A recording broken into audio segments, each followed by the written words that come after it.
আমরা যে মুসলিম, আমরা আমাদের আত্মপরিচয় নিয়ে গর্ববোধ করি কিনা, আমরা কোনো ইনফিরিয়রিটি কমপ্লেক্সে হীনমন্যতায় ভুগি কিনা। সাইয়েদনা ওমর ফারুক রাদিয়াল্লাহু তাআলা আনহু তিনি বলতেন, নাহনু কওমুন আ'আজ্জানাল্লাহু বিল ইসলাম। আমরা তো এমন জাতি যে জাতিকে আল্লাহ তাআলা ইসলাম দিয়ে সম্মানিত করেছেন। আমরা তো এমন জাতি যে জাতিকে আল্লাহ ইসলাম দিয়ে মর্যাদা দিয়েছেন। ফাইন ইবতাগাইনাল ইজ্জাতা বিগাইরিহি আদাল্লানাল্লাহ। ইসলাম ছাড়া অন্য কোথাও যদি আমরা সম্মান তালাশ করি, স্ট্যাটাস, ডিগনিটি, মর্যাদা তালাশ করি, তাহলে আল্লাহ তাআলা আমাদেরকে অপমানিত করে ছাড়বেন। কোনো যদি, কিন্তু, তবে ছাড়া আল্লাহর আদেশের সামনে, আল্লাহর ইচ্ছার সামনে নিজেকে উজাড় করে দেওয়ার নাম হচ্ছে ইসলাম।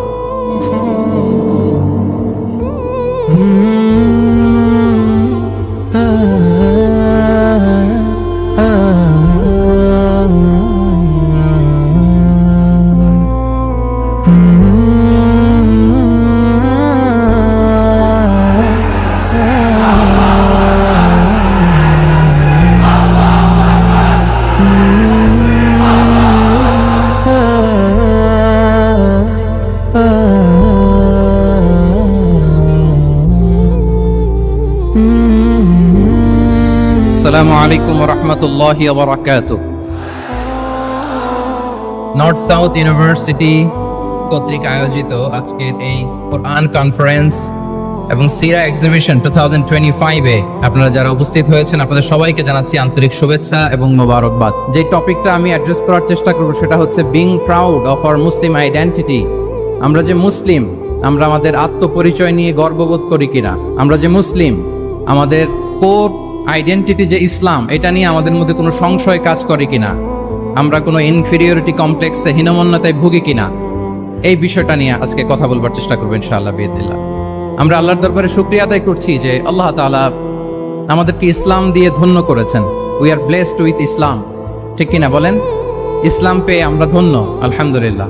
এবং মজার ব্যাপার হচ্ছে আমাদেরকে ইসলামকে খুঁজে বের করতে হয়নি। অনেক নন মুসলিমদের স্টোরি আপনারা শুনবেন যে তারা নিজের সাথে নিজে যুদ্ধ করে, বোঝাপড়া করে, নিজেকে কনভিন্স করে তারপরে ইসলাম ধর্ম গ্রহণ করেছেন, রিভার্টেড মুসলিম, কনভার্টেড মুসলিম। কিন্তু তার বিপরীতে আমরা বাই বর্ন মুসলিম হিসেবে এই পৃথিবীতে এসেছি, আলহামদুলিল্লাহ। উই আর ব্লেসড উইথ ইসলাম। আমরা সবাই জানি যে ইসলাম শব্দের অর্থ হচ্ছে টু সারেন্ডার, কমপ্লিট সাবমিশন। আল্লাহ তাআলার আদেশের সামনে সারেন্ডার করা, নিজেকে ফুললি আল্লাহর কাছে সাবমিসিভ ওয়েতে প্রেজেন্ট করা, এটাই হচ্ছে ইসলাম। আল্লাহর আদেশের সামনে, আল্লাহর ইচ্ছার সামনে নিজেকে পেশ করা। কোনো যদি, কিন্তু, তবে ছাড়া, আই রিপিট, আমি আবারও বলছি, কোনো যদি, কিন্তু, তবে ছাড়া আল্লাহর আদেশের সামনে, আল্লাহর ইচ্ছার সামনে নিজেকে উজাড় করে দেওয়ার নাম হচ্ছে ইসলাম। আল্লাহর ইচ্ছার সামনে, আদেশের সামনে নিজেকে উজাড় করে দেওয়ার নাম কি? ইসলাম। ইসলামই হচ্ছে আমাদের আইডেন্টিটি, আমাদের আত্মপরিচয় এবং আমাদের সম্মান আল্লাহ রেখেছেন ইসলামে। তাহলে নিজেকে আমরা এমনভাবে আল্লাহর কাছে প্রেজেন্ট করতে হবে, উপস্থাপন করতে হবে, এখানে কোনো যদি, কিন্তু, তবে কন্ডিশন থাকবে না। আল্লাহ আদেশ করেছেন তো মেনে নিয়েছি। নিজেকে উজাড় করে সঁপে দেয়া, ঠিক যেমনি সাইয়েদনা ইব্রাহিম আলাইহিস সালাম নিজেকে সঁপে দিয়েছিলেন। আল্লাহ তাআলা বলছেন, ওয়া ইয ক্বালা লাহু রাব্বুহু আসলিম ক্বালা আসলামতু লিরাব্বিল আলামিন। আল্লাহ তাআলা যখন সাইয়েদনা ইব্রাহিম আলাইহিস সালামকে বলেছিলেন যে ইব্রাহিম আসলিম, মানে সারেন্ডার করো, আত্মসমর্পণ করো, তিনি কোনো যদি, কিন্তু, তবে এগুলোর আশ্রয় নিয়েছিলেন নাকি? বলেন তো না। আসলামতু লিরাব্বিল আলামিন, আল্লাহ আমি সারেন্ডার করলাম, আল্লাহ আমি আত্মসমর্পণ করলাম, আল্লাহ আমার নিজেকে আমি আপনার কাছে সঁপে দিলাম। এটাই হচ্ছে ইসলাম। এবং আমাদের সম্মান, আমাদের স্ট্যাটাস, আমাদের ডিগনিটি, আমাদের মর্যাদা আল্লাহ তাআলা রেখেছেন এই ইসলামের ভেতরে। সাইয়েদনা ওমর ফারুক রাদিয়াল্লাহু তাআলা আনহু তিনি বলতেন, নাহনু কওমুন আ'আজ্জানাল্লাহু বিল ইসলাম। আমরা তো এমন জাতি যে জাতিকে আল্লাহ তাআলা ইসলাম দিয়ে সম্মানিত করেছেন। আমরা তো এমন জাতি যে জাতিকে আল্লাহ ইসলাম দিয়ে মর্যাদা দিয়েছেন। ফাইন ইবতাগাইনাল ইজ্জাতা বিগাইরিহি আদাল্লানাল্লাহ। ইসলাম ছাড়া অন্য কোথাও যদি আমরা সম্মান তালাশ করি, স্ট্যাটাস, ডিগনিটি, মর্যাদা তালাশ করি, তাহলে আল্লাহ তাআলা আমাদেরকে অপমানিত করে ছাড়বেন। তাহলে আওয়াজ করে বলুন তো, আমাদের সম্মান আর মর্যাদা ইসলামে। আওয়াজ করে বলি, আমাদের মর্যাদা সম্মান কোথায়? ইসলামে। And this is our identity. এটাই আমাদের আত্মপরিচয়। সম্মানিত সুধী মণ্ডলী, আমি আমার আজকের এই আলোচনায় দুইটা বিষয়কে একটু টাচ করবার চেষ্টা করব। এক নাম্বার হচ্ছে, why should we feel proud of our identity. আমাদের মুসলিম আইডেন্টিটি নিয়ে আমাদের কেন প্রাউড ফিল করা উচিত? ইসলাম যে কত মহিমান্বিত, কত চমৎকার একটা religion and all encompassing way of life, এটা অনেক সময় আমরা উপলব্ধি করি না। তো আমরা বোঝার চেষ্টা করব যে কেন ইসলাম নিয়ে আমাদের প্রাউড ফিল করা উচিত। আমরা সবাই মুসলিম, এজন্যই কি ইসলাম অনন্য?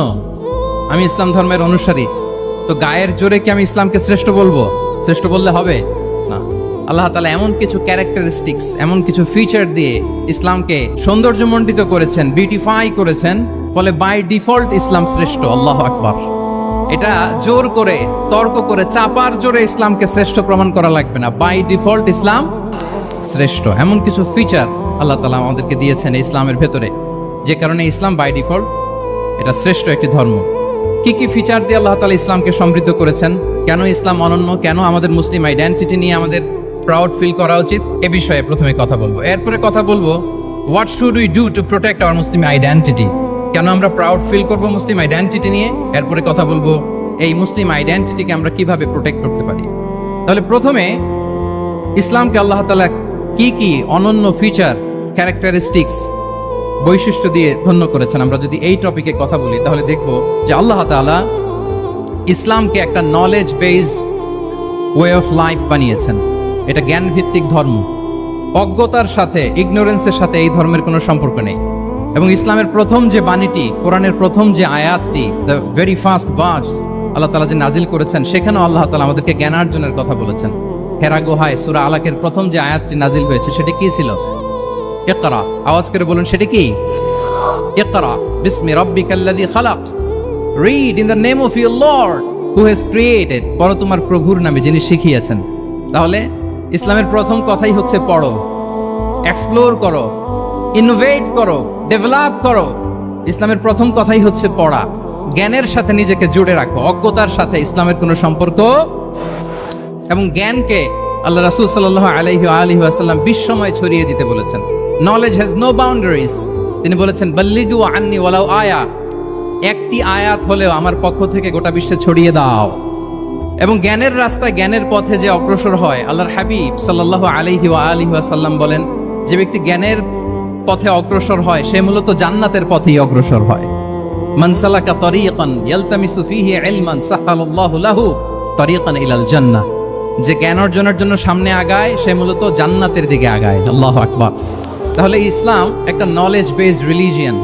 এখানে আমাদের গোজামিল দেওয়ার কোনো সুযোগ নাই। এটা জ্ঞান ভিত্তিক ধর্ম।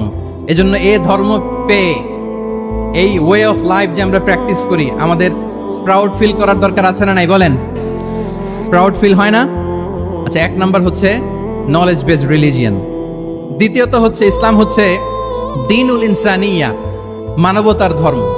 মানবতাকে ইসলাম অনেক গুরুত্ব দেয়। মানুষের সম্মান, মর্যাদা সবচাইতে বেশি। ইসলাম মানুষকে বলে আশরাফুল মাখলুকাত।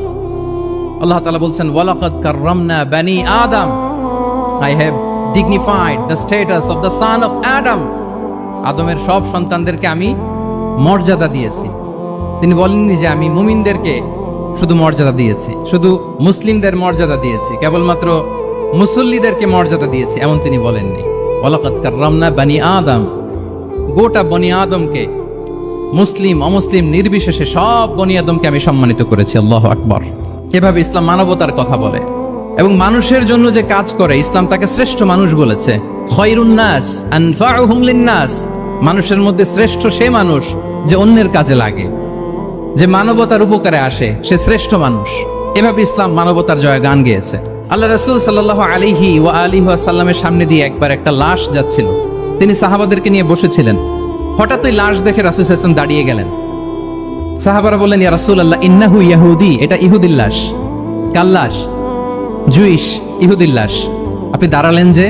রাসূল সাল্লাল্লাহু আলাইহি ওয়াসাল্লাম বললেন, আওয়ালাইসাত নাফসান, সে হোক ইহুদি, সে কি মানুষ নয়? এটা কি একটা প্রাণ নয়? এটা কি একটা আত্মা নয়? আমি তো ইহুদি, খ্রিস্টান, আস্তিক, নাস্তিক সেটা দেখিনি, আমি মানুষ, এ কারণে সম্মান দিয়ে দাঁড়িয়ে গিয়েছি। আল্লাহু আকবার। তাহলে ইসলাম হচ্ছে দ্য রিলিজিয়ন অফ হিউম্যানিটি, মানবতার ধর্ম।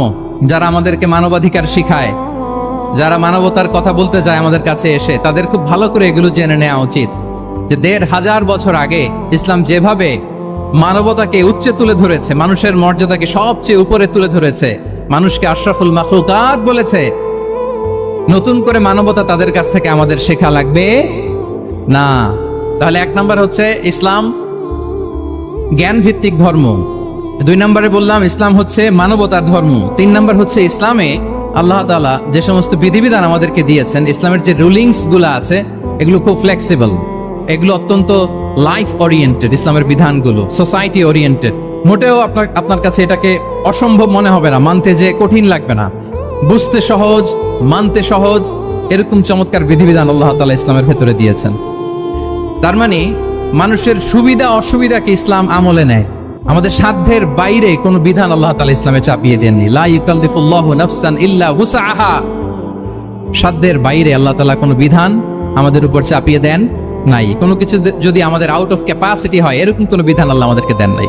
বরং ইসলামের সবগুলো বিধান আপনার কাছে খুবই যুক্তি সুলভ লাগবে, খুবই স্বভাব সুলভ লাগবে, আপনার নেচারের সাথে, আপনার চাহিদার সাথে এটা খুব যায়, খুব স্যুট করে, এমন বিধান আল্লাহ তাআলা দিয়েছেন। আল্লাহ তাআলা বলছেন ওয়ামা জাআলা আলাইকুম ফিদ-দীন মিন হারাজ, দিনের ভেতরে, ইসলামের ভেতরে আমি কোনো হারাজ রাখিনি, জটিলতা রাখিনি, কাঠিন্যতা রাখিনি, বরং সহজ করে ইসলামকে তোমাদের জন্য আমি দিয়েছি। অন্যত্র আল্লাহ তাআলা বলছেন ইউরিদুল্লাহু বিকুমুল ইউসরা ওয়ালা ইউরিদু বিকুমুল উসর, আল্লাহ তোমাদের জন্য সহজ চান, কঠিন চান না। আমরা অনেক সময় না বুঝে ইসলামকে খুব কঠিন করে প্রেজেন্ট করি, উপস্থাপন করি। ইসলাম আসলে এত কঠিন না, কিন্তু আমরা কঠিন করে ফেলি। কিন্তু আল্লাহ তাআলা সহজ করেছেন। কতটা সহজ? নামাজের মধ্যে দাঁড়িয়ে সালাত আদায় করা হচ্ছে ফরজ। দাঁড়িয়ে সালাত আদায় করা কি? আপনি দাঁড়াতে পারেন না, বসে পড়লেও কবুল করবে কে? আল্লাহ কবুল করবে। বসতে পারেন না, শুয়ে পড়লেও আল্লাহ কবুল করবে। ওযু করে নামাজ পড়া ফরজ, ওযুর পানি নাই, তাই এমন করে নামাজ পড়লেও আল্লাহ কবুল করবেন। তাহলে বলেন তো ইসলাম পালন কি কঠিন না সহজ? আমরা মাঝে মাঝে খুব কঠিন করে উপস্থাপন করি। অনেক সময় আমাদের কাছে লিগ্যাল অপিনিয়ন চায়, ফতোয়া জানতে চায়, আমরা এত কঠিন ভাবে অনেক সময় রেসপন্স করি, যিনি জিজ্ঞেস করেছেন তার মানতে বড্ড কষ্ট হয়। কিন্তু ব্যাপারটা ছিল এমন চমৎকার করে আমাদের প্রেজেন্টেশনের দরকার ছিল যে তার কাছে খুব সহজ মনে হবে এটা। কারণ যে সমস্ত বিধিবিধান আল্লাহ তাআলা আমাদেরকে দিয়েছেন ইসলামে, এগুলো মানাটা আমাদের জন্য সহজ, ফ্লেক্সিবল। ইসলামের একটা বিধান হচ্ছে আত-তাইসির, ফ্লেক্সিবিলিটি, মানুষের সুবিধা অসুবিধা এটা ইসলাম আমলে নেয়। কতটা আমলে নেয় ছোট্ট একটা উদাহরণ দিলে আমরা বুঝতে পারবো। রাসূল সাল্লাল্লাহু আলাইহি ওয়াসাল্লাম সাহাবাদেরকে নিয়ে একবার বসা, হঠাৎ করে এক সাহাবী এসে বললেন ইয়া রাসূলুল্লাহ হালাকতু ইয়া রাসূলুল্লাহ, হে আল্লাহর রাসূল আমি তো শেষ। রাসূল সাল্লাল্লাহু আলাইহি ওয়াসাল্লাম বললেন তুমি শেষ, তোমার আবার কি হলো? তো সাহাবী বলেন ওয়াকাআতু আলা ইমরাআতি ফি রমাদান, আমি রমজান মাসে দিনের বেলায় আমার স্ত্রীর সাথে ফিজিক্যাল ইন্টিমেসিতে চলে গেছে, ভুল করে ফেলছি। আমরা জানি যে রমাদানে আমরা কিছু কাজ করতে পারি না। সিয়ামের সংজ্ঞাই হচ্ছে আসসামু ওয়াল ইমসাক আনিল আকলি ওয়া শুরবি ওয়াল জিমাই মিন তুলুইল ফাজরি ইলা গুরুবি শামসি মা'আন নিয়া, মানে রোজা হচ্ছে এটা এমন ইবাদত, সূর্যোদয় থেকে সূর্যাস্ত পর্যন্ত না খেয়ে থাকা, কোনো কিছু পান না করা, এবং দিনের বেলায় বিবাহিতরা তাদের স্ত্রীদের সাথে ইন্টিমেসিতে যেতে পারবে না। এটা যদি কেউ মেনটেন করে এটা হচ্ছে সিয়াম। তো সাহাবী বলে ইয়া রাসূলুল্লাহ আমি তো শেষ, আমি তো দিনের বেলা ভুল করে ফেলছি, আমি তো আমার স্ত্রীর সাথে মেলামেশা করে ফেলছি, এখন কি করব? তো এটার আবার একটা বড় পেনাল্টি আছে, আপনারা যারা জানেন যে ইচ্ছাকৃত রোজা ভাঙলে কাজাও করতে হয়, কাফারাও দিতে হয়। কাজা মানে একটা রোজার জন্য একটা রোজা, আর কাফারা মানে হচ্ছে আরো 60টা রোজা রাখতে হবে। কয়েকটা জিনিস আছে, বেসিক্যালি 3টা। তো রাসূল সাল্লাল্লাহু আলাইহি ওয়াসাল্লাম তাকে বললো যে তোমার তো পেনাল্টি হয়েছে, তুমি তো বড় ভুল করে ফেলছো, তো তোমার কাছে কি এরকম কোনো দাস আছে যেটাকে তুমি আজাদ করে দিতে পারবা, মুক্ত করে দিতে পারবা, তাহলে পেনাল্টি আদায় হয়ে গেল। সে বলে ইয়া রাসূলুল্লাহ না, আমার তো এত সক্ষমতা নাই, আমার কাছে তো কোনো দাস নাই। আচ্ছা দাস নাই, তো রাসূল সাল্লাল্লাহু আলাইহি ওয়াসাল্লাম বললেন তাইলে তুমি টানা 2 মাস রোজা রাখতে হবে, তাইলেও পেনাল্টি হয়ে যাবে, আদায় হয়ে যাবে, পারবা? সে বলে ইয়া রাসূলুল্লাহ 2 মাস রোজা রাখা তো এটা কঠিন হয়ে যায়, ইটস নট এ জোক, টানা 60 দিন কি করে রোজা রাখবে? তো রাসূল সাল্লাল্লাহু আলাইহি ওয়াসাল্লাম বললেন এটাও পারবো না, তাহলে 60 জন মিসকিনকে খাবার খাইয়ে দিতে হবে এজ এ পেনাল্টি। এটা বড় অন্যায় করে ফেলছো, 60 জন মিসকিনকে খাবার খাওয়াবে, এটা পারবা? সে বলে ইয়া রাসূলুল্লাহ এটাও পারবো না। তাহলে কয়টা অপশন দিয়েছিলেন রাসূল সাল্লাল্লাহু আলাইহি ওয়াসাল্লাম? আওয়াজ করে বলেন তো কয়টা? একটাও উনি পারবে না, দাসও আজাদ করতে পারবে না, 2 মাস রোজাও রাখতে পারবে না, 60 জনকে খাওয়াতেও পারবে না। তো রাসূল সাল্লাল্লাহু আলাইহি ওয়াসাল্লাম বলেন কিছুই যখন পারবে না, কি আর করা, যাও একটু অপেক্ষা করো, দেখি কি করা যায় তোমাকে নিয়ে। তো রাসূল সাল্লাল্লাহু আলাইহি ওয়াসাল্লাম অন্যান্যদের প্রশ্নের উত্তর দিচ্ছিলেন, সময় যাচ্ছে, হঠাৎ করে রাসূল সাল্লাল্লাহু আলাইহি ওয়াসাল্লামের দরবারে এক ঝুড়ি সাদাকার খেজুর আসলো, এক ঝুড়ি। তো সাদাকার এক ঝুড়ি খেজুর দেখে রাসূল সাল্লাল্লাহু আলাইহি ওয়াসাল্লাম বললেন ওই ব্যক্তিকে ডাকো যার কিছু নাই, কিছুই করতে পারবে না। ডেকে আনা হলো। রাসূল সাল্লাল্লাহু আলাইহি ওয়াসাল্লাম বললেন যাও, তুমি তো কিছুই করতে পারবে না, এই এক ঝুড়ি চ্যারিটির খেজুর, সাদাকার খেজুর, তুমি গরিবদের মাঝে বিতরণ করে দাও, তাসাদ্দাক বিহা, এটা বিতরণ করে দাও, তাইলে আশা করি আল্লাহ তোমাকে মাফ করবে। তো এই সাহাবী বলে, ইয়া রাসূলুল্লাহ আলা আফকারা মিন্না ইয়া রাসূলুল্লাহ, আমার চেয়েও গরিব কাউকে খুঁজে বের করে দান করতে হবে? রাসূল সাল্লাল্লাহু আলাইহি ওয়াসাল্লাম বললেন, হ্যাঁ, গরিবকেই তো দিতে হবে। তো উনি বললেন যে রাসূলুল্লাহ, পুরো মদিনার তল্লাটে আমার চাইতে গরিব কেউ আর নাই, আমি সবচাইতে গরিব। ফাদাহিকা রাসূলুল্লাহ হাত্তা বাদাত আনিয়াবু, এই কথা শুনে রাসূল সাল্লাল্লাহু আলাইহি ওয়াসাল্লাম হেসে দিলেন। এত হেসে দিলেন যে রাসূল সাল্লাল্লাহু আলাইহি ওয়াসাল্লাম এই পাশের চোয়ালের দাঁত দেখা গেল। এত বেশি হাসেন না উনি, নিজেকে ধরে রাখতে পারলেন না, হাসি আটকে রাখতে পারলেন না। ফাদাহিকা রাসূলুল্লাহ, হেসে দিলেন। হাত্তা বাদাত আনিয়াবু, ওনার দাঁতের এপাশ ওপাশ দেখা গেল। তো রাসূল সাল্লাল্লাহু আলাইহি ওয়াসাল্লাম বললেন, যাও, দাস মুক্তি করতে পারবো না, 2 মাস রোজাও রাখতে পারবা না, তারপরে 60 জনকে খাবারও খাওয়াতে পারবো না, এখন দিলাম চ্যারিটির 1 ঝুড়ি খেজুর, এটা গরিবদের মধ্যে দান করে দাও। তুমি বলো যে তোমার চেয়ে গরিব আর কেউ নেই, তো কি করা, যাও তুমি তোমার ফ্যামিলি নিয়ে এটা খাও, তোমার ফ্যামিলির মেম্বার্স যারা আছে এদেরকে নিয়ে এটা কি করো, খাও। দেখেন আমাদের সুবিধা অসুবিধাকে ইসলাম কতটা বিবেচনায় নেয়। আসছিল পেনাল্টি দিতে, কথা বুঝতেছেন আমার? ওই সাহাবী রাসূল সাল্লাল্লাহু আলাইহি ওয়াসাল্লামের কাছে আসছিল কি দিতে, পেনাল্টি, এখন নিয়ে গেল কি 1 ঝুড়ি। আল্লাহু আকবার পড়বেন না? দিস ইজ আওয়ার ইসলাম, যেটা নিয়ে আমাদের প্রাউড ফিল করা উচিত। কি বলেন? আমাদের যে ধর্ম জ্ঞানের কথা বলে, আমাদের যে ধর্ম মানবতার কথা বলে, আমাদের যে ধর্ম এমন বিধান দেয় যেটা মানতে পালন করতে আমাদের কষ্ট হয় না, বরং আমাদের সুবিধা অসুবিধা বিবেচনায় নেয়, সে ধর্ম নিয়ে, সে ইসলাম নিয়ে আমাদের প্রাউড ফিল করা উচিত কিনা বলেন? শুনি নাই আমি, ইয়েস অর নো? আচ্ছা, গেল ফ্লেক্সিবিলিটি। আচ্ছা, অন্যের অধিকারের ব্যাপারে সচেষ্ট থাকতে বলে ইসলাম। সুবহানাল্লাহ। আল মুসলিমু মান সালিমাল মুসলিমুনা মিন বিলিসানিহি ওয়া ইয়াদিহি, মুসলিম তো সে যার হাত থেকে, যার হাতের অনিষ্ট, মুখের অনিষ্ট থেকে তার আশেপাশের ভাইয়েরা নিরাপদে থাকে, সে হচ্ছে মুসলিম। তার মানে আপনার হাত দিয়ে, আপনার কথা দিয়ে, আপনার কাজ দিয়ে আপনি আশেপাশের কাউকে যদি কষ্ট দেন, আপনি মুসলিম হতে পারবেন? আপনি আশেপাশের কাউকে কষ্ট দিতে পারবেন না। আপনার নেইবরকে যদি আপনি কষ্ট দেন, আপনি মুসলিম হতে পারবেন না। আপনি অন্যের প্রাইভেসিতে যদি ইন্টারফেয়ার করেন, কারো প্রাইভেসি যদি ভায়োলেট করেন, আপনি ভালো মুসলিম হতে পারবেন? কারো পার্সোনাল স্পেসে যদি আপনি নাক গলান, আপনি যদি ইন্টারফেয়ার করেন, তাহলে আপনি ভালো মুসলিম হতে পারবেন না। অন্যের অধিকারের ব্যাপারে ইসলাম আমাদেরকে সচেষ্ট থাকতে বলে। ইসলাম বলে, ওয়ালা তাজাসসু, খবরদার, খবরদার, গোয়েন্দাগিরি করো না, কারো পার্সোনাল স্পেসে নাক ঢুকিও না। যেটা তোমার ইস্যু না, যেটা তোমার বিজনেস না, ওখানে তুমি কভু যাবে না। কিন্তু আমরা এগুলো ভায়োলেট করি, দেদারসে, কি বলেন, করি না? অন্যের কোনো বিষয়ে আমাদের আগ্রহ থাকে বেশি, এরকম থাকে না? এনএসইউতে আলহামদুলিল্লাহ এরকম কেউ নাই, আছে এরকম? কারো পার্সোনাল বিষয়ে আমাদের কোনো ইন্টারেস্ট আছে? আছে না নাই? হাফ হাফ হয়ে গেছে, দেখছেন? আচ্ছা, অন্যের পার্সোনাল বিষয় জানতে খুব মন চায় কার কার, দেখি হাত তুলে ফেলছে কয়েকজন। আল্লাহ হেদায়েত দেখ আমাদেরকে। আচ্ছা, অন্যের পার্সোনাল বিষয়ে নাক গলায় না, এরকম কারা কারা, দেখি। মাশাআল্লাহ, মাশাআল্লাহ, মাশাআল্লাহ। ঠিক আছে, হাত নামান। ঠিক আছে, এবার 2 বারের 1 বারও যারা হাত তোলেন নাই তারা হাত তোলেন। আপনারা কি করেন? আচ্ছা, তাহলে অন্যের পার্সোনাল ইস্যুতে আমরা আজকে থেকে নাক গলাবো, আমরা ভুল করে ফেলি। ইনশাল্লাহ আমরা এমনটা করব না। আমরা অনেক খুঁচিয়ে খুঁচিয়ে তার পার্সোনাল বিষয় জানতে চাই। বিশেষ করে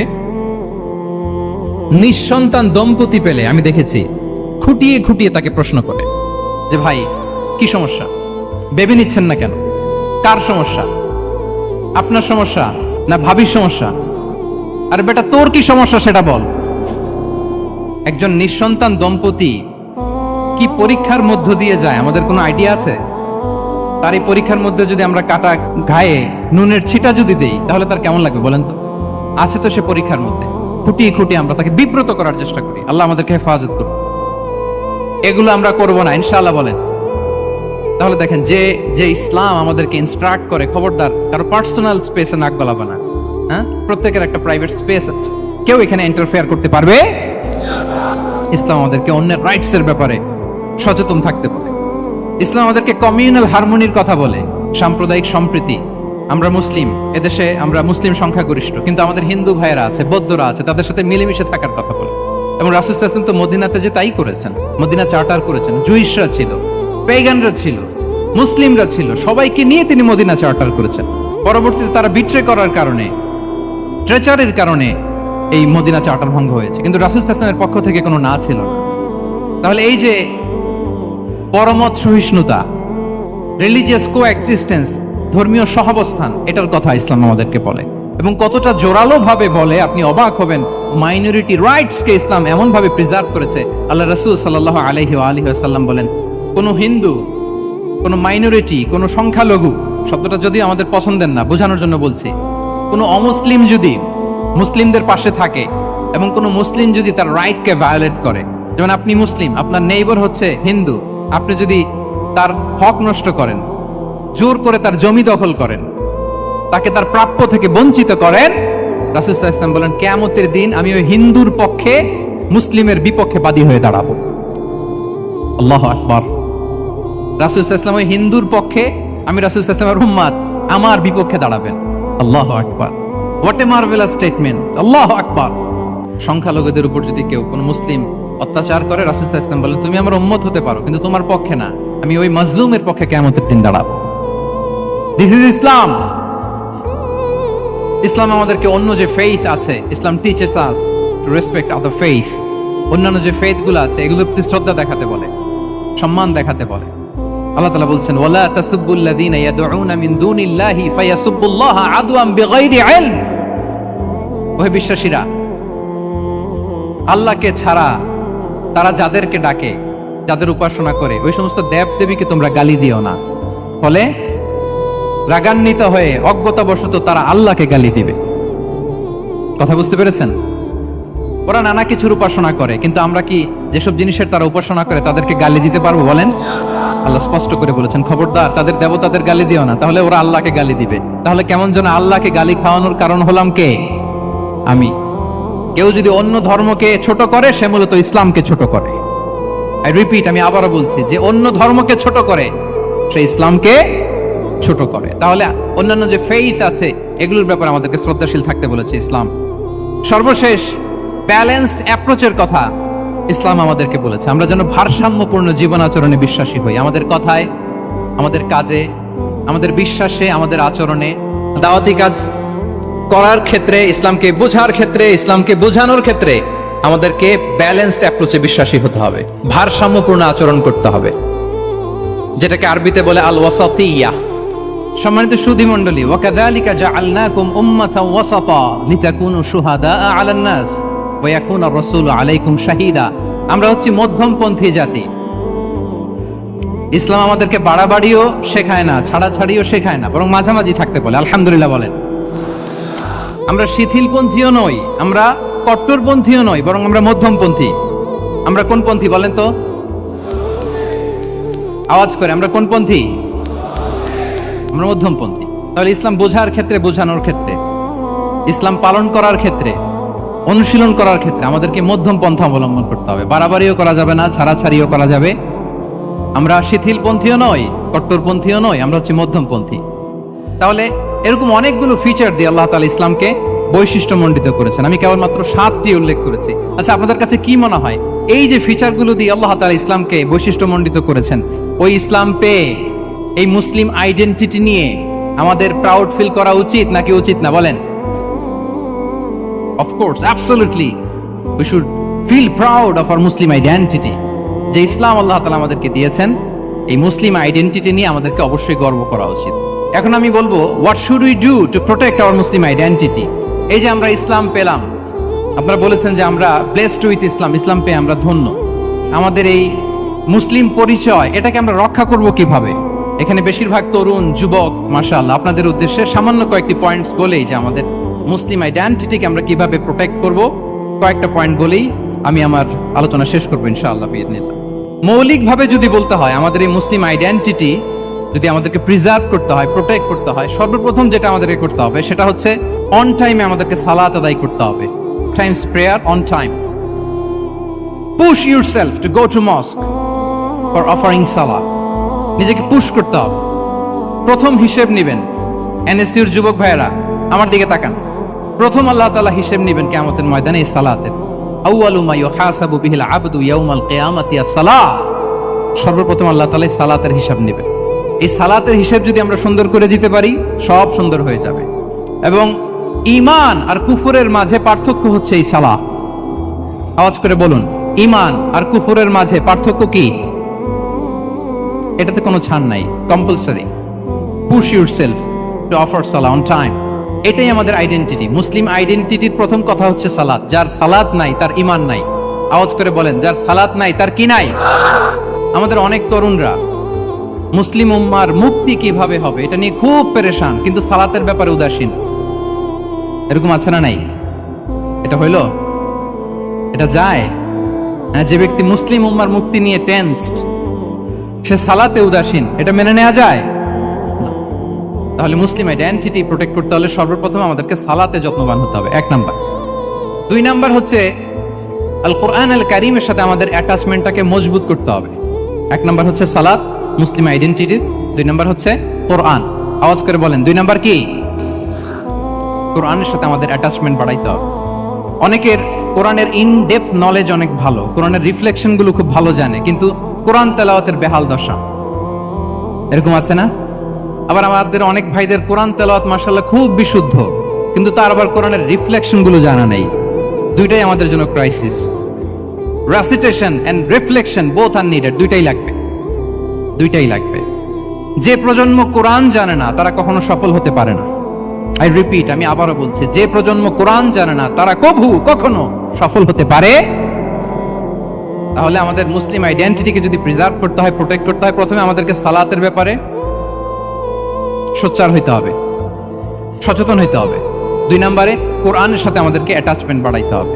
কোরআন যেমনি বিশুদ্ধভাবে আমার আবৃত্তি করতে, তেলাওয়াত করতে জানতে হবে, আবার কোরআনের রিফ্লেকশন গুলো, কোরআনের শিক্ষাগুলো আমাদেরকে জানতে হবে। দুটো গেল। 3 নাম্বার হচ্ছে হালাল হারাম কনসার্ন। হালাল যদি আপনি মেনটেন না করেন, আপনার কোনো মুসলিম আইডেন্টিটি নাই।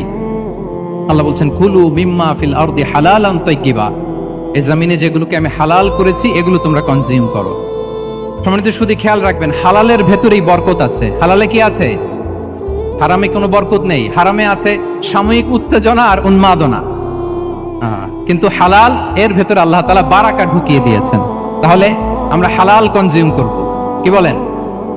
সব ক্ষেত্রে হারাম খেয়ে, হারাম কনজিউম করে যে ব্যক্তি দোয়া করে, যারা হারাম খায় তাদের দোয়া আল্লাহ কবুল করে না। এবং হারাম খেয়ে বর্ধিষ্ণু দেহ আল্লাহর জান্নাতে প্রবেশ করবে না। লা ইয়াদখুলুল জান্নাতা জাসাদুন গুযিয়া বিল হারাম। হারাম খেয়ে যে দেহ নাদুস নুদুস হয়েছে, ওই দেহ কখনো আল্লাহর জান্নাতে প্রবেশ করবে না। এজন্য খবরদার, আমাদের সবকিছু আমরা হালাল দিয়ে সাজাবো ইনশাআল্লাহ। বলেন সবাই। আমাদের অনেকে একটা ভুল করে, সেটা হচ্ছে অনেকে খাবারের ক্ষেত্রে খুব কনসার্ন, যেটা হালাল হইতে হবে, যেটা আমি কনজিউম করব এটার ব্যাপারে খুব কনসার্ন, কিন্তু অন্যান্য বিষয়ে তার আর কোনো খেয়াল নাই, ভ্রুক্ষেপ নাই। এরকম আছে না নাই? বলেন। আমাদের সরকারি বিভিন্ন অফিসগুলোতে ঘুষ আছে না? ঘুষ আছে। দেখবেন সরকারি অনেক হিন্দু কর্মকর্তা গরুর গোশত খায় না। কেন খায় না? তার ধর্মে এটা নিষেধ, গরু খেতে চায় না। আচ্ছা, আবার সরকারি অফিসগুলোর অনেক মুসলিম কর্মকর্তা দেখবেন সরকারি কাজে থাইল্যান্ড গিয়েছে, চায়না গিয়েছে, খুঁজে হালাল রেস্টুরেন্ট খোঁজে, ওয়াইন খায় না, পর্ক খায় না। কারণ কেন খায় না? এটা ইসলামে নিষেধ। কিন্তু 2 অফিসারই, মুসলিম অফিসার, হিন্দু অফিসার, দুইজনই আবার ঘুষ খায়। হয় না এরকম? হিন্দু অফিসার গরুর গোশ খায় না, তার ধর্মে নিষেধ। মুসলিম অফিসার ওয়াইন খায় না, পর্ক খায় না, তার ধর্মে নিষেধ। তো ঘুষও তো 2 ধর্মের নিষেধ, কি বলেন? তাহলে যেটা খাবো, কনজিউম করবো, শুধু এটার ব্যাপারেই কি হালাল? না। ইউর ইনকাম শুড বি হালাল, ইউর ফ্যাশন শুড বি হালাল, ইউর এন্টারটেইনমেন্ট শুড বি হালাল, ইউর রিলেশনশিপ শুড বি হালাল। আপনার রিলেশনশিপও কি হইতে হবে? এই তো আসল জায়গায় চলে আসছি এখন। হালাল রিলেশনশিপ কোনটা? বিয়ে। এই পবিত্র বিয়ের মাধ্যমে আমরা এই হালাল রিলেশনশিপকে উপভোগ করতে পারবো। এর বাইরে আর কোনো রিলেশনশিপে যাওয়া যাবে না। প্রি ম্যারিজ রিলেশনশিপ, এটা কি হালাল না হারাম? ফতোয়া আপনারাই দিয়ে দিচ্ছেন। বলেন, বিবাহ বহির্ভূত যে কোনো রিলেশনশিপ হালাল নাকি হারাম? এক্সট্রা ম্যারিটাল যে কোনো রিলেশনশিপ, বলেন হালাল নাকি হারাম? সাবধান হইতে হবে। তাহলে হালালের সাথে আমাদের সম্পর্কটাকে জোরদার করতে হবে। আচ্ছা, আপনারা আমার সাথে আছেন তো? মুসলিম আইডেন্টিটি রক্ষায় প্রথমে কি বলেছিলাম? সালাত। 2 নম্বরে অ্যাটাচমেন্ট উইথ কোরআন। 3 নম্বরে কি? হ্যাঁ, হালাল মেনটেন করতে হবে। আচ্ছা, গেল। 4 নাম্বার হচ্ছে আমাদের একটা গুড সার্কেল মেনটেন করতে হবে। Always engage with good circle, maintain a good circle. যত টক্সিক পিপল আছে এদেরকে ইগনোর করবেন, দূরে থাকবেন। আপনাকেও ভালো করতে দিবে না, নিজেরাও ভালো থাকবে না, এরকম আছে না নাই? ভালো স্টাডি সার্কেল মেনটেন করব আমরা। দিনের মৌলিক বিষয়গুলো শেখার জন্য একটা ভালো সার্কেল মেনটেন করব। এমন সার্কেলে থাকবেন, এমন লোককে বন্ধু বানাবেন যাকে দেখলেই আল্লাহর কথা স্মরণ হয়। কি বলেন? এরকম একটা ভালো পরিবেশ খুঁজে নেন, একটা দ্বীনি সার্কেল খুঁজে নেন। Never stop learning Islamic knowledge. যারা এই যে নলেজ শেয়ারিং সেশন করে, ইসলামিক হালাকা করে, কোরআনিক স্টাডি সার্কেল করে, এই সার্কেলগুলোর সাথে আমরা থাকবো ইনশাআল্লাহ। কি বলেন? সবাই থাকবেন তো? তা না হলে মুসলিম আইডেন্টিটি আমরা প্রোটেক্ট করতে পারবো। আচ্ছা, 5 নম্বরে হচ্ছে এঙ্গেজ উইথ গুড ওয়ার্ক। কল্যাণমূলক কাজের সাথে নিজেকে আমরা জড়িয়ে রাখবো। এই যে টাইমটা আপনার লাইফের সবচেয়ে ক্রিম টাইম আপনি পার করছেন, বেশিরভাগ শ্রোতাই তো এখানে তরুণ এবং যুবক, এই সময় আপনি আর পাবেন না, কখনো পাবেন না। এই টাইমটাকে যেন আমরা কাজে লাগাই। এমন সময় আপনারা পার করছেন, আপনারা চাইলে বাতাসের গতিকে আপনারা পাল্টে দিতে পারেন, সাগরের স্রোতকে উল্টে দিতে পারেন, আপনারা চাইলে ইতিহাস গড়তে পারেন। এই যে 24-এর এই যে আপরাইজিং হলো, কারা করেছে এটা? হ্যাঁ, প্রবীণরা না নবীনরা? বলেন তো। এই যে আবু সাইদ বুক টান টান করে যে দাঁড়িয়েছে, সে কি বুড়া মানুষ ছিল না যুবক ছিল আপনাদের মতো? আল্লাহ রাসূল সাল্লাল্লাহু আলাইহি ওয়া আলিহি ওয়াসাল্লাম তিনি বলেন, ইগতানিম খামসান ক্বাবলা খামসিন। 5 জিনিস ফুরিয়ে যাওয়ার আগে 5 জিনিসকে গনিমত মনে করো, গুরুত্বপূর্ণ মনে করো। এর মধ্যে একটা হচ্ছে শাবাবাকা ক্বাবলা হারামিক। তোমার বার্ধক্য আসার আগে তোমার এই যৌবনকে, প্রৌঢ়ত্বের আগে এই যৌবনকে কাজে লাগাও। এবং কিয়ামতের দিন আল্লাহ তাআলা 7 শ্রেণীর ব্যক্তিকে তার সুশীতল আরশের নিচে ছায়া দিবেন, যেদিন আল্লাহর আরশের সুশীতল ঠান্ডা ছায়া ছাড়া আর কোনো ছায়ার ব্যবস্থা থাকবে না। ওই 7 শ্রেণীর ব্যক্তির মধ্যে এক ব্যক্তি হচ্ছে ওয়াশাবুন নাশাআ ফি ইবাদাতিল্লাহ। এমন যুবক যে আল্লাহর ইবাদতে তার যৌবনকে কাটিয়েছে। বলেন, ওইরকম যুবক হতে আমরা চাই কি চাই না? তাহলে আমাদের এই যৌবনকে আমরা কাজে লাগাবো। 6 নম্বরে হচ্ছে কনসিস্টেন্সি, ধারাবাহিকতা। আরবিতে বলে আল মুদাওয়ামা। এই যে আজকে মাশায়েখরা এখানে কথা বলবেন, এত মোটিভেটেড হইছেন, কালকে থেকে মাশাআল্লাহ নামাজ, নফল রোজা, কোরআন তেলাওয়াত শুরু করছেন, কিন্তু 10 দিন পরে আবার শেষ, 1 সপ্তাহ পরে আবার আর নাই মোটিভেশন। এরকম হয় কি হয় না? আমরা কি শুধু 7 দিনের জন্য মোটিভেশন নেব আজকের কনফারেন্স থেকে, নাকি আজীবনের জন্য নেব? আজীবনের জন্য নেব। ধারাবাহিকভাবে রেগুলার আমরা কিছু নফল ইবাদত করব, রেগুলার আমরা আধা পৃষ্ঠা হলেও আল্লাহর কিতাব কোরআন তেলাওয়াত করব, প্রতিদিন 2টি আয়াত হলেও আমরা অর্থ পড়ব, একটি হলেও আল্লাহ রাসূল সাল্লাল্লাহু আলাইহি ওয়াসাল্লামের হাদিস আমরা পড়ব। তাহলে ধারাবাহিক আমল আল্লাহর কাছে খুব প্রিয়। আহাব্বুল আ'মালি ইলাল্লাহি আদওয়ামুহা ওয়া ইন কাল্লা। রাসূল সাল্লাল্লাহু আলাইহি ওয়াসাল্লাম বলেন, আল্লাহর কাছে সবচেয়ে প্রিয় আমল ওইটা যেটা আমার বান্দা নিয়মিত করে, ধারাবাহিকভাবে করে, যদিও পরিমাণে ওইটা অল্প, যদিও পরিমাণে সেটা কি অল্প। তাহলে এই মোটিভেশনকে আমরা কন্টিনিউ করব ইনশাআল্লাহ। বলেন সবাই। সব শেষে খুবই গুরুত্বপূর্ণ হাম্বলনেস, বিনয় থাকতে হবে আমাদের, ডাউন টু আর্থ হইতে হবে। আমাদের মুসলিম আইডেন্টিটির সাথে অ্যারোগেন্সের কোনো সম্পর্ক নাই। ওমা তাওয়াদা আহাদুন লিল্লাহি ইল্লা রাফাআহুল্লাহ। রাসূল সাল্লাল্লাহু আলাইহি ওয়াসাল্লাম বলেন, যে আল্লাহর জন্য বিনয়ী হয়, নিচু হয়, আল্লাহ তাকে সম্মানিত করেন। বলেন, আমরা সম্মানিত হতে চাই কি চাই না? রাসূল সাল্লাল্লাহু আলাইহি ওয়াসাল্লাম দোয়া করতেন, আল্লাহুম্মা জাআলনি সাবুরা ওয়া জাআলনি শাকুরা ওয়া জাআলনি ফি আইনি সাগীরা ওয়া ফি আ'য়ুনিন নাসি কাবীরা। হে আল্লাহ, আপনি আমাকে শুকরগুজার বান্দা বানান। হে আল্লাহ, আপনি আমাকে ধৈর্যশীল বান্দা বানান। হে আল্লাহ, আপনি আমাকে আমার নিজের চোখে আমাকে ছোট বানান, মানুষের চোখে আপনি আমাকে বড় বানান। রাসূল সাল্লাল্লাহু আলাইহি ওয়াসাল্লাম নিজ চোখে ছোট থাকতে চেয়েছেন, ফলে গোটা বিশ্বের চোখে রাসূল সাল্লাল্লাহু আলাইহি ওয়াসাল্লামকে বড় মহামানব বানিয়েছেন কে? এখন আপনি নিজের চোখেই যদি বলেন যে আমি অনেক বড়, তাহলে হবে না। এই হাম্বলনেসটা আমাদের থাকতে হবে। সম্মানিত ভাইয়েরা, আমাদের অনেক তরুণদেরকে আমি দেখি যে নতুন দিনে ফিরেছে, নতুন তার মধ্যে উপলব্ধি আসছে, রিয়েলাইজেশন আসছে যে আগে রং ট্র্যাকে ছিলাম, এখন রাইট ট্র্যাকে আসতে চাই, ইসলামকে অনুশীলন করতে চাই। আলহামদুলিল্লাহ, খুব ভালো। তো তার যখন রিয়েলাইজেশন আসছে, সে কিছু পড়াশোনা শুরু করে দেয়, কিছু পড়াশোনা করে, কিছু স্কলারসদের লেকচার শুনে। তো অনেক তরুণের মধ্যে এই সমস্যাটা একটা কমন ফেনোমেনা, যে একটু পড়াশোনা করে, একটু কিছু স্কলারসদের লেকচার শুনে ও মনে করে যে আমি সব জেনে গেছি। কি মনে করে? আমি সব জেনে গেছি। এরপরে এখানেই ক্ষান্ত হয় না, এরপরে সে ভুল ধরতে আরম্ভ করে স্কলারসদের। সে বলে যে উনি এই ভুল করছে, উনি এই ভুল করছে, উনি ভ্রান্ত, উনি বাতিল। এরকম একটা কমন ফেনোমেনা আমাদের মধ্যে আছে না নাই বলেন? না, অ্যাবসলিউটলি রং। শিক্ষানবিশ যারা, তারা এটা করবে না। কিছুই শিখেননি আপনি, কিছুই জানেননি, এখনো অনেক দূর যেতে হবে আপনাকে। কোনো বিষয়ে কমেন্টস করতে গেলে, কোনো ইস্যু নিয়ে আপনাকে মন্তব্য করতে গেলে আপনাকে অগাধ পাণ্ডিত্য অর্জন করতে হবে, তারপরে আপনি সে বিষয়ে কথা বলতে পারবেন। তাহলে এই জাতীয় অ্যাটিটিউড যেন কখনো, এগুলো শয়তান করে, এই অ্যাটিটিউড যদি আমার মধ্যে ঢুকে, আপনি হয়তো ইসলাম থেকেও দূরে সরে যাবেন। আল্লাহ এই ধরনের অ্যাটিটিউড থেকে আমাদেরকে হেফাজত করুক, আমরা পড়ি আমিন।